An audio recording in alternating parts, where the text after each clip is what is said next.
Au sommaire de ce numéro de printemps, Socrate, tout le monde en parle. Le point sur un système qui bouleverse les habitudes. Dans le Massif central, la restructuration d'une ligne vient de s'achever.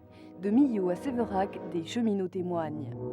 Pour la rubrique métier, nous irons à Chambéry, à la rencontre d'une profession que chacun croit bien connaître. Départ en vacances Gare de Lyon, récit d'une journée pas comme les autres. Et enfin, pris sur le vif, portrait de Guy Sauvage, cinéaste animalier et contrôleur d'ouvrages d'art. Socrate! Ah, aucune idée! C'est une façon différente de vendre, quoi. Comme tout ce qui est nouveau, ça peut faire peur. C'est le futur. « 1988, la SNCF lance l'étude d'un nouveau système d'information et de réservation plus souple et plus puissant. Il s'inspire des systèmes de distribution américains. 1993, Socrate devient réalité. 650 personnes y ont travaillé pendant 4 ans. À Lille, un centre informatique a été spécialement construit. En tout, plus d'1 milliard de francs a été investi. L'ancien système, il a rendu de grands services. Il savait traiter 30 clients à la seconde. Il faut que demain, on sache en traiter plus de 100, 200, 300 clients à la seconde. Socrate, ça va permettre de simplifier la vie du client et lui permettre d'avoir plus de choix.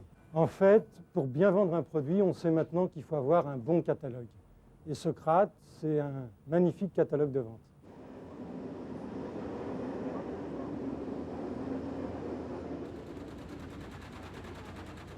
Tenez, je vous donne une pochette, on vous explique le système des nouveaux billets, mode d'emploi.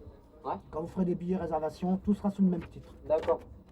Voilà. C'est un outil qui est bien performant, qui sera bien agréable d'ici quelques temps, mais pour le moment, on galère. Et on galère vraiment. Maintenant, sur le terrain, c'est difficile à mettre en application du fait d'un certain nombre de problèmes dans notre logiciel. Ceci étant, on s'aperçoit au fil des jours qu'il y a un certain nombre de données qui sont rentrées quotidiennement et qui nous permettent de travailler comme on aurait pu l'espérer. J'ai un petit problème pour faire un Le Mans-Toulouse au niveau, ce qui concerne les horaires, pas de service pour ce type de demande. Pas facile en effet pour les vendeurs de gérer cette période de transition entre un ordinateur tout neuf et un client pressé, ce qui ne les empêche pas de reconnaître l'intérêt à terme du nouveau système, d'autant que certains ont activement participé au projet. Maintenant, quand on propose un certain nombre de trains, on sait à notre client qu'à la minute où on lui propose, on va pouvoir lui vendre. D'accord ? Alors qu'avant, on avait un certain nombre de trains, on ne savait pas si dans la minute qui suivait, on pourrait le faire voyager dans ce train. Moi, je suis content de travailler sur Socrate parce qu'il va m'apporter beaucoup de choses. Je vais avoir la possibilité de vendre de la prestation. Ça, c'est important. Socrate m'intéresse dans le sens où je vais pouvoir vendre du train plus hôtel, du JVS, de tout. Ma participation donc à l'élaboration du projet Socrate a débuté depuis le mois d'octobre 90, où je faisais partie d'un groupe témoin. Il faut savoir qu'il y a au niveau de la SNCF 2 groupes témoins, un groupe témoin de vendeurs et un deuxième groupe témoin qui est composé de membres d'organisations syndicales. C'est notamment dans cette salle d'essai de Pont-Cardinet à Paris que des vendeurs de toutes les régions ont pu tester les premiers logiciels et apporter leur expérience, une concertation qui se poursuit à l'heure actuelle. Il y a toujours des progrès à faire, c'est le tout début. Il y a des services techniques qui s'occupent de ça et c'est corrigé en partie en centrale directement. C'est la vente de l'avenir, ça permet de remplir un maximum les trains et d'éviter des refus de vente surtout. Début avril, Socrate est connecté à tous les points de vente. Guichets, billetterie, Minitel et Résatel. Demain, 12h18. Alors, je vais vous donner un numéro de dossier.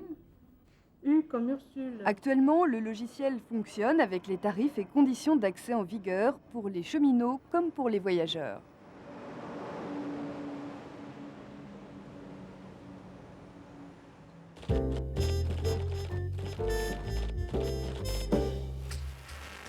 Elles fournissent le courant au caténaire, ce sont les sous-stations dont la 500e vient d'être mise en service à Gonesse. L'électrification du réseau progresse. Aujourd'hui, 13 000 km de lignes sont sous tension. Il circulera sur tout le réseau pendant 18 mois. Son nom, le train en marche.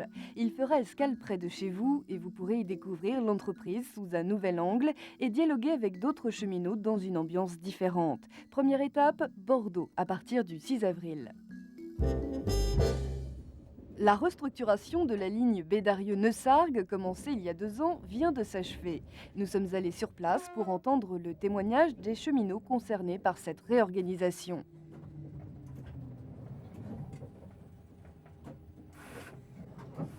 J'ai débuté, je faisais les 3-8. Je faisais les 3-8 et il y avait du travail. Il y avait du travail, oui. En Lozère, comme en Aveyron, d'un recensement à l'autre, la population diminue. L'industrialisation y est faible. Ici, le trafic ferroviaire continue de décroître.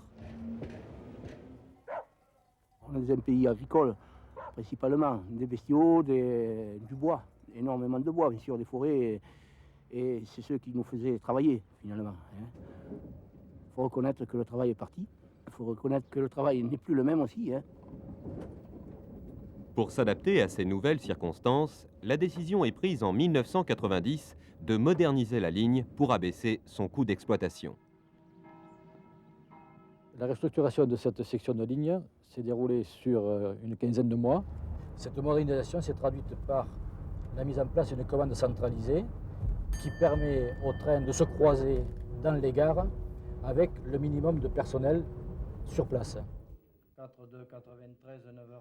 Ici, à Millau, la télécommande peut gérer l'exploitation de 250 km de ligne. Les plus petites gares sont fermées. Sur un effectif de 120 personnes, près de 70 agents doivent alors changer de poste, de métier ou de lieu d'activité. Je faisais la sécurité. Et depuis le 29 octobre 1992, j'avais plus de responsabilité. La mise en place de l'exploitation de la ligne par la télécommande a changé tout à fait ma façon de travailler. J'étais agent mouvement en gare de Sévérac au transport et il a fallu donc que je me recycle complètement dans un nouveau travail. Le chef d'établissement doit définir les nouvelles affectations que l'on proposera à chacun.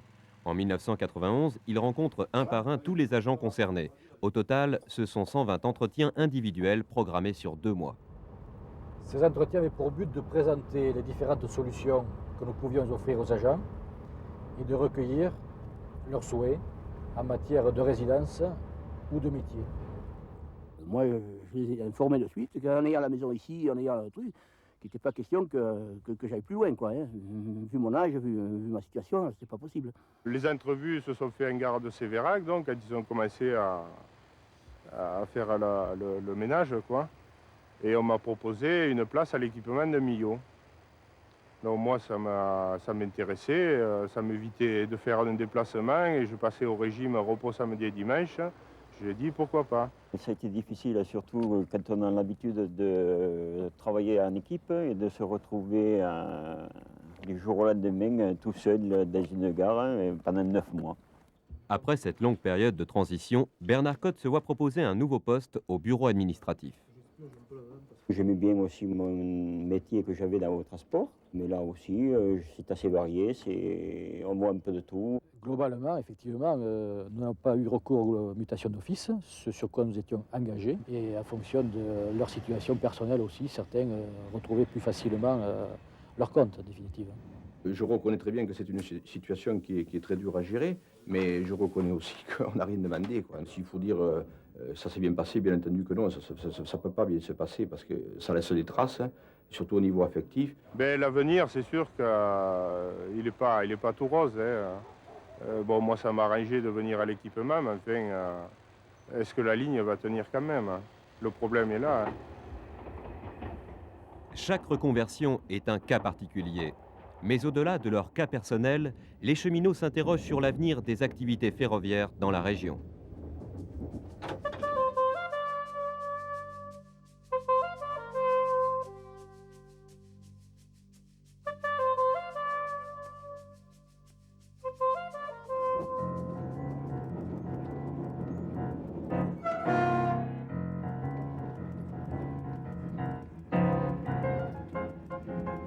Mesdames, Mesdemoiselles, Messieurs, bonjour. La SNCF et son personnel sont heureuses de vous accueillir à bord. Ce que j'aime le mieux dans ce métier, c'est le contact avec les gens. Messieurs, dames, bonjour. Contrôle des billets, s'il vous plaît. Puis en discutant avec les gens, vous apprenez toujours quelque chose. Et moi, je suis très curieuse, alors...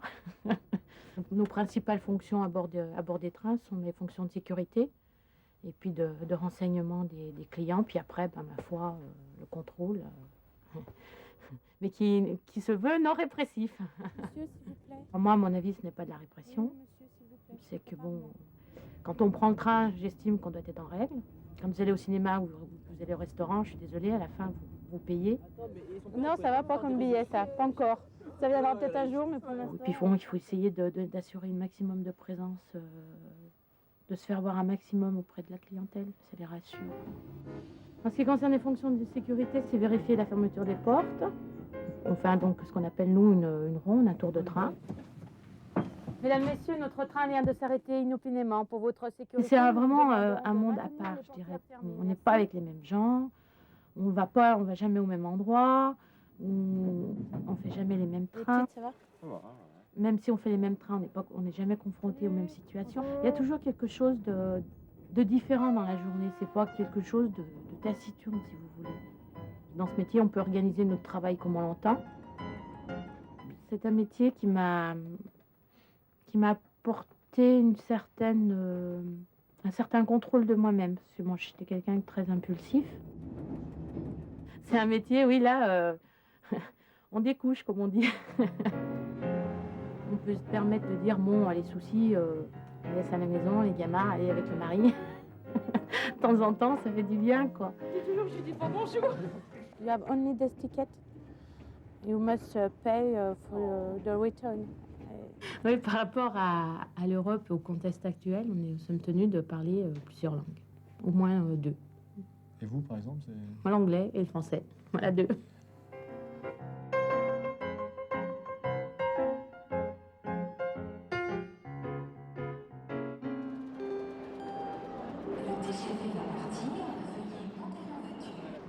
Jour d'affluence à la gare de Lyon. Les exigences des voyageurs réservent parfois quelques surprises. Est-ce que vous pouvez m'aider? Je n'arrive pas à fermer mes chaussures. Oui, pas de problème. Oh non, il est gentil. Merci beaucoup. Ça va? Oui, mais Pardon, monsieur le chef de gare, j'ai perdu mon mari. Vous savez pas où est le train en routier? pour Saint-Gervais. Saint-Gervais, Tous les compostés à quel endroit C'est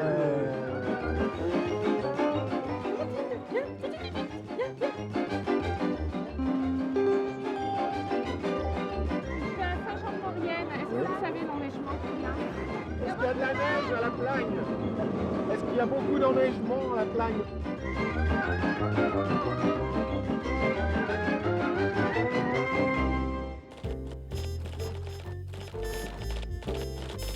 Faire découvrir aux lycéens les métiers du chemin de fer pour les aider à bien choisir leur orientation scolaire, c'était le but de notre participation à l'aventure des métiers à la Grande Halle de la Villette.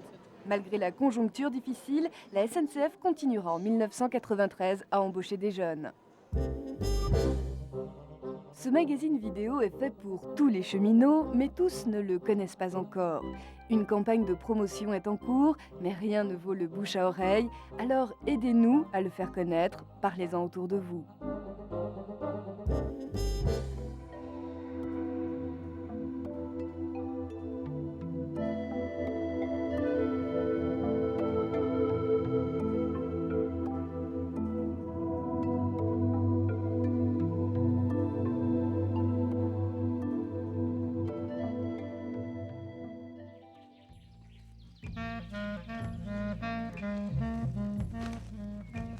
On ne peut pas faire un film animalier comme ça en arrivant sur le terrain et en se disant je vais filmer un cerf ou un chamois.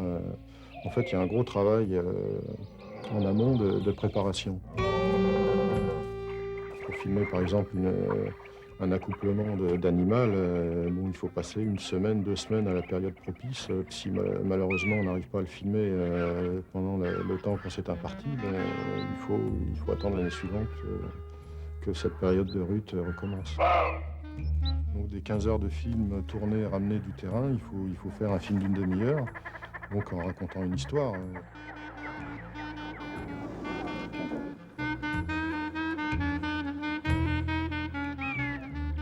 Le secret pour la réussite d'un film, c'est le temps qu'on y passe.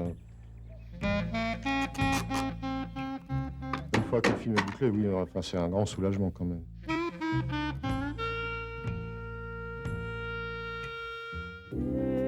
Cette rubrique est la vôtre. Faites-nous partager vos passions et rendez-vous en juin pour le prochain numéro.